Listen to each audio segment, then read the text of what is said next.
Assalamualaikum warahmatullahi wabarakatuh.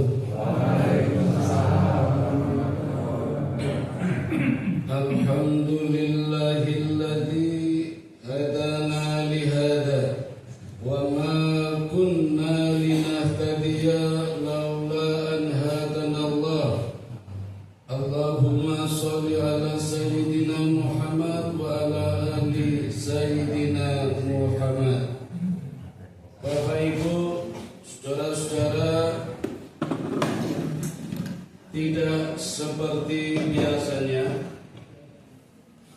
malam itu Nabi Muhammad sallallahu alaihi wasallam pulang agak terlambat karena setelah berjamaah sholat tarawih banyak sahabat yang bertanya, sehingga sampai di rumah terlihat pintu kamar putrinya bernama Fatimah tertutup.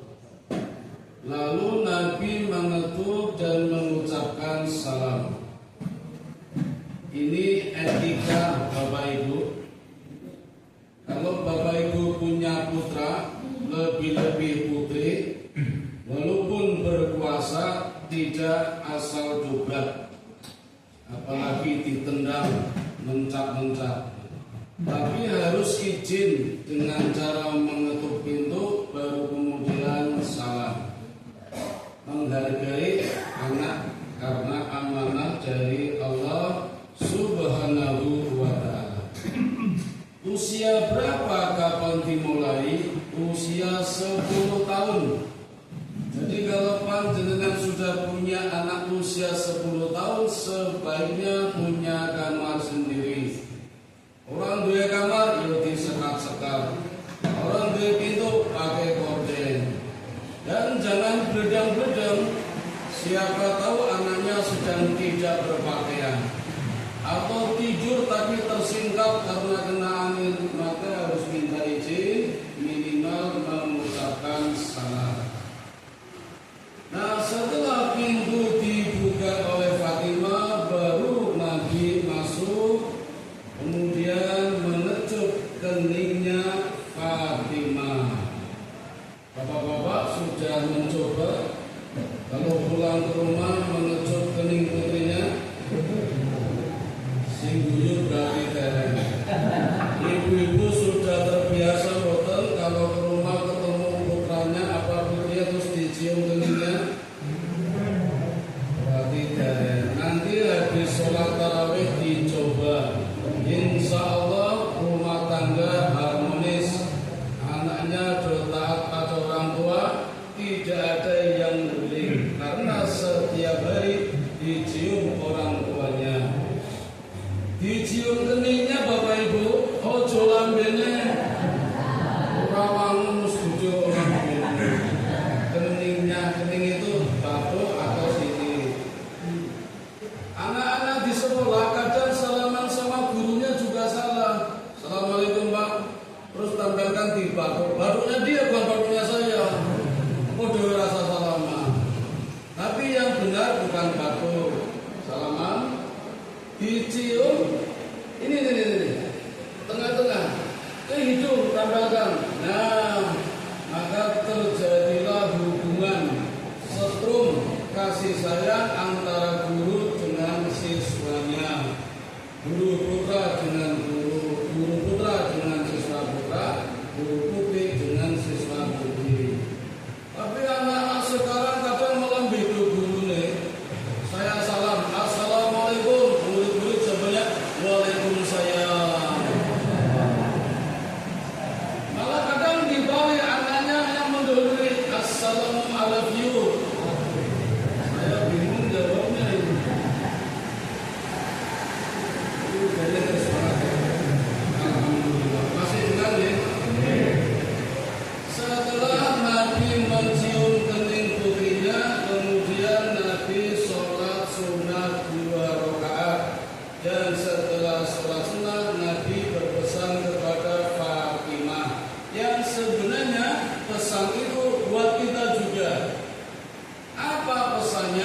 Nabi mengatakan, ya Fatimah, wahai putriku, lakukan 4 perkara sebelum tidur.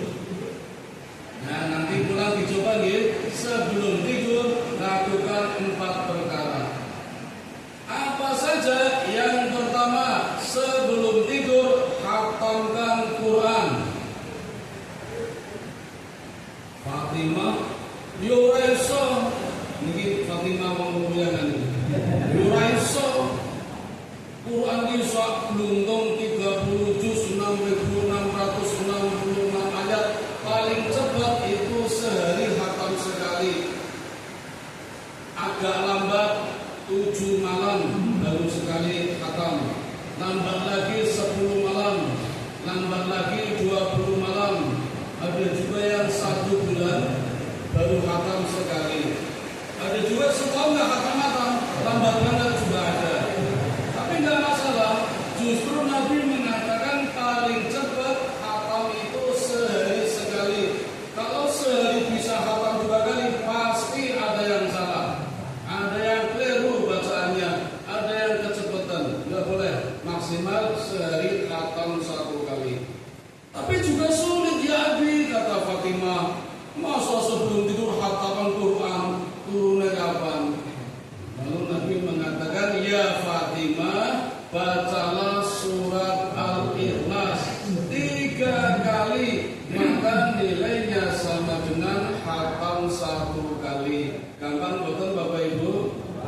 Nah, nanti dicoba 3 kali sama dengan khatam Quran. Boleh nggak 10 kali? Boleh, minimal 3 kalau pengen dinilai khatam Quran. Dalil ini juga pernah dipakai oleh Nabi ketika Nabi mengadakan sayembara kepada para sahabat. Diumumkan, aku mengadakan lomba. Barang siapa khatam Quran, hadiahnya anak saya. Wah, ini bapak-bapak, anaknya dilombakan. Syaratnya hafal Quran. Abu Bakar datang sejak pagi di rumah Nabi baca Quran sampai sore belum khatam-khatam. Umar datang siang hari ke rumah Nabi baca Quran, ora khatam-khatam. Utsman bin Affan datang sore hari, tambah lama lagi. Tinggal 1 yang belum datang. 3 orang ini tegur, ya Ali, kamu nggak datang? Kamu nggak pengen dapat Fatimah? Kata Ali, senang saja, santai. Rezeki nggak akan kemana. Kalau memang jodoh, ya jodoh dulu. Isya Ali baru datang, duduk di rumah Nabi, kemudian membaca surat Al-Ikhlas 3 kali. Kata Nabi, nah ini juaranya ini. 3 kali Al-Ikhlas sama dengan khatam Quran. Maka mendapatkan Fatimah menjadi istrinya Ali. Ali menjadi menantunya Nabi. Tapi dalil ini nggak boleh dipakai setiap hari Bapak Ibu. Ayo khatam Quran, Ikhlas 3 kali nggak boleh. Quran itu 114 surat. Kalau yang dihafal cuma Ikhlas, yang lain nggak ikhlas nanti. Nggak ada pembelajaran. Hari nanti malam kita coba ya. Itu sudah saya rekam, nanti tak teropong semua orang sinten itu. Kasih waktu betul. Yang kedua kata Nabi, maafkanlah orang yang punya salah, walaupun tidak kita kenal, walaupun sudah meninggal. Di sini ayatnya maafkanlah, bukan minta maaf. Luar biasa ini Bapak Ibu. Islam memberi kelonggaran kepada orang yang punya salah, meskipun harusnya minta maaf, tapi kan kadang malu, gengsi. Maka Nabi memberikan kesempatan yang terbaik, yang memberikan minta maaf, meskipun yang salah belum minta maaf, walaupun tidak kita kenal. Emang bisa punya salah dengan orang yang tidak kenal? Gampang. Jadi udah toh, habis numpak motor pernah mobil ngebucot, salah betul itu? Salah, ini kan orang kenal. Bisa jadi. Bahkan kita juga diminta memaafkan orang yang sudah meninggal.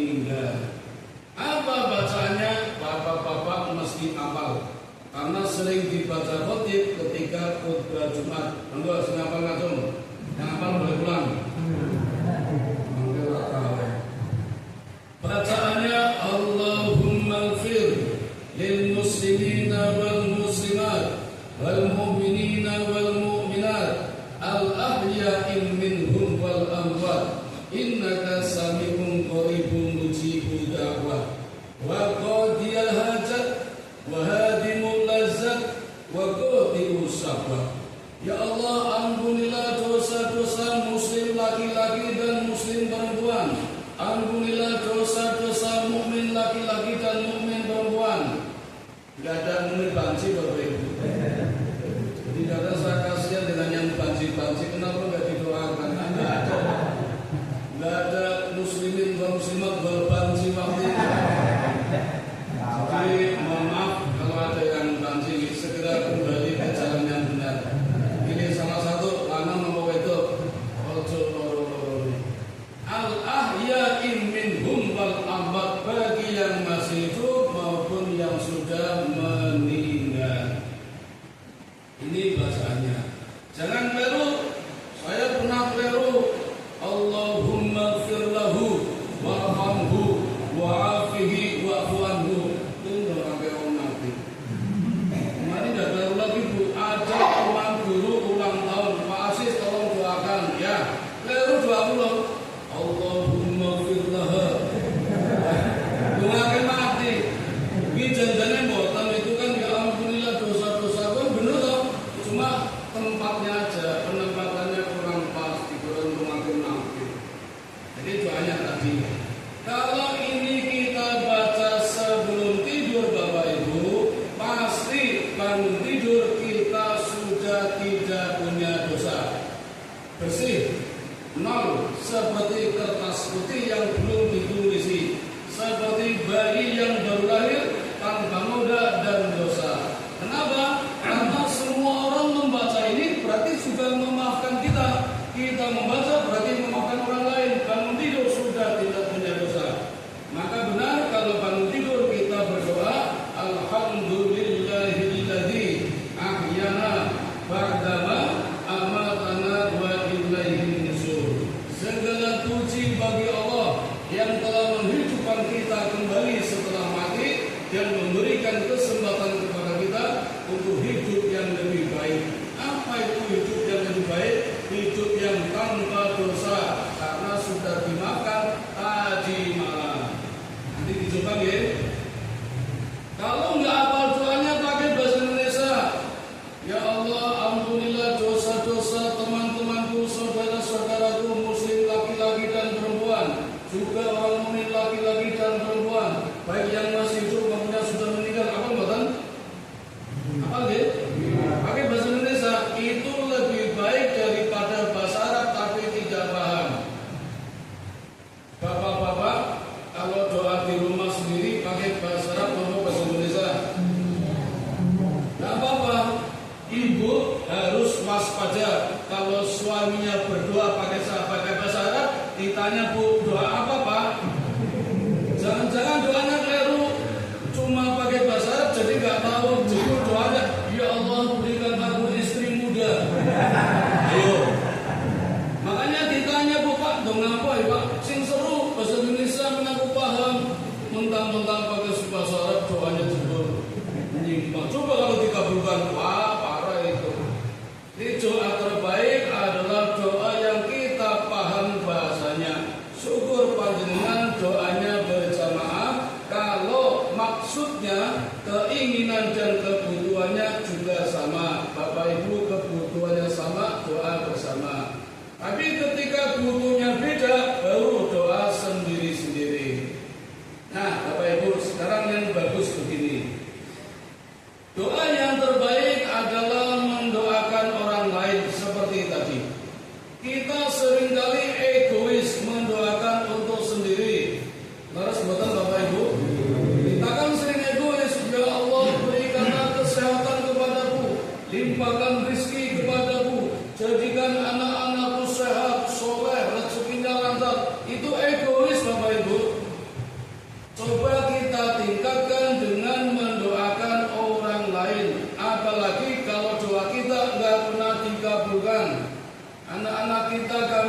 sakit, golek duit angel, maka cara mengatasinya mendoakan orang lain. Barang siapa mendoakan orang lain, maka malaikat akan mendoakan dengan doa yang sama. Kita berdoa dengan malaikat berdoa, lebih manjur mana Bapak Ibu? Malaikat nggak punya dosa. Wong kita punya dosa saja dikabulkan, apalagi malaikat yang tidak punya dosa. Maka ketika doa kita tidak terkabulkan, kita doakan orang lain, maka malaikat akan mendoakan kita. Nabi-nabi dulu begitu, para sahabat wali songo itu suka mendoakan orang lain. Nanti malam dicoba Bapak Ibu, ya Allah berikanlah kesehatan kepada tetangga-tetanggaku, limpahkan rizkimu kepada teman-temanku, terutama yang nakal-nakal, yang jahat, ya Allah. Ikhlas betul? Dicoba, nanti malaikat mendoakan kita. Bisa jadi anak-anak kita sakit, rezeki seret, mungkin karena kita egois, gak mendoakan orang lain. Coba doakan orang lain, nanti malaikat mendoakan buat kita dengan doa yang sama. Nanti dicoba ya. Nah nanti kalau sudah terbiasa, sudah kulino, baru ditingkatkan. Misalnya pas Idul Korban, jenengan menjadi sohibul atas nama orang lain. Nama kita udah biasa, besok ganti nama orang lain. Kalau bisa orang yang dipakai namanya nggak tahu. Jadi pas Arab disembelih, dipajang, loh, kalau jenenge siapa ini? Mana nggak? Atau dapat sepertiga bagian kuat jos Bapak Ibu. Kita dapat pahala juga, mengalir pahalanya, bahkan dapat pahala dua. Tapi kalau sohibul pakai nama sendiri, kecuali pertama nih, kalau pertama kali boleh. Kalau yang sudah kesekian kalinya, cobalah pakai nama orang lain, nggak pakai nama kita terus. Jangan-jangan kalau pakai nama kita terus, timbul ria, pamer, ini loh wedusku gede, malah kecil banget, malah tidak diterima. Kalau sudah biasa, tingkatkan lagi. Haji, coba pakai nama orang lain, wani boten. Kalau yang pertama kali silakan, tapi yang kesekian kalinya cobalah pakai nama orang lain. Insya Allah mabrur. Tapi kalau pakai nama kita terus, jangan-jangan mabur. Saya punya teman Bapak Ibu, sekarang mungkin sudah haji yang ke-6 kalinya. Mungkin lama nggak ketemu. Terakhir ketemu dia cerita sudah haji ke-3 kalinya. Tapi sambat, Pak Aziz, kenapa ya saya kok kecelakaan terus, naik motor tiba terus, kayak minum obat sehari 3 kali. Saya jawabnya gampang, panjenengan sudah haji 3 kali Pak, sudah jadi pembimbing haji Pak. Nah serahkan buat saya pembimbingnya dengan akan. Mau cengengesan Pak, berbuat tabrakan Pak, kita batin salah itu. Dia itu niat jadi pembimbing haji biar hajinya gratis. Nah, itu sudah salah niatnya. Jadi pembimbing haji niatnya biar hajinya gratis. Udah kecelakaan terus. Sekarang diwariskan ke istrinya, tambah nepotisme. Orang nakik pulau malah nakik bojone. Jadi sekarang istrinya menjadi pembimbing haji. Maka waspadalah. Hati. Ini baru 2 pesan, masih 2 lagi, insya Allah akan kami sampaikan di pertemuan berikutnya. Sekedar bocoran, yang ketiga nanti kata Nabi, ya Fatimah, wahai Bapak Ibu, sebelum tidur mintalah syafaat dari seluruh Nabi. Ini nggak mungkin, karena jumlah Nabi 124.000, masa minta satu persatu. Kata Nabi, bacalah sholawat 1 kali, maka semua Nabi akan memberikan syafaat. Sambil ini bocoran dulu.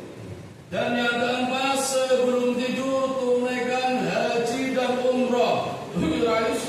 Haji umroh satu itu. Kata Nabi, membaca subhanallah walhamdulillah wala ilaha illallah, maka nilainya sama dengan dan umrah. Demikian Bapak Ibu yang dapat kami sampaikan. Mohon maaf kalau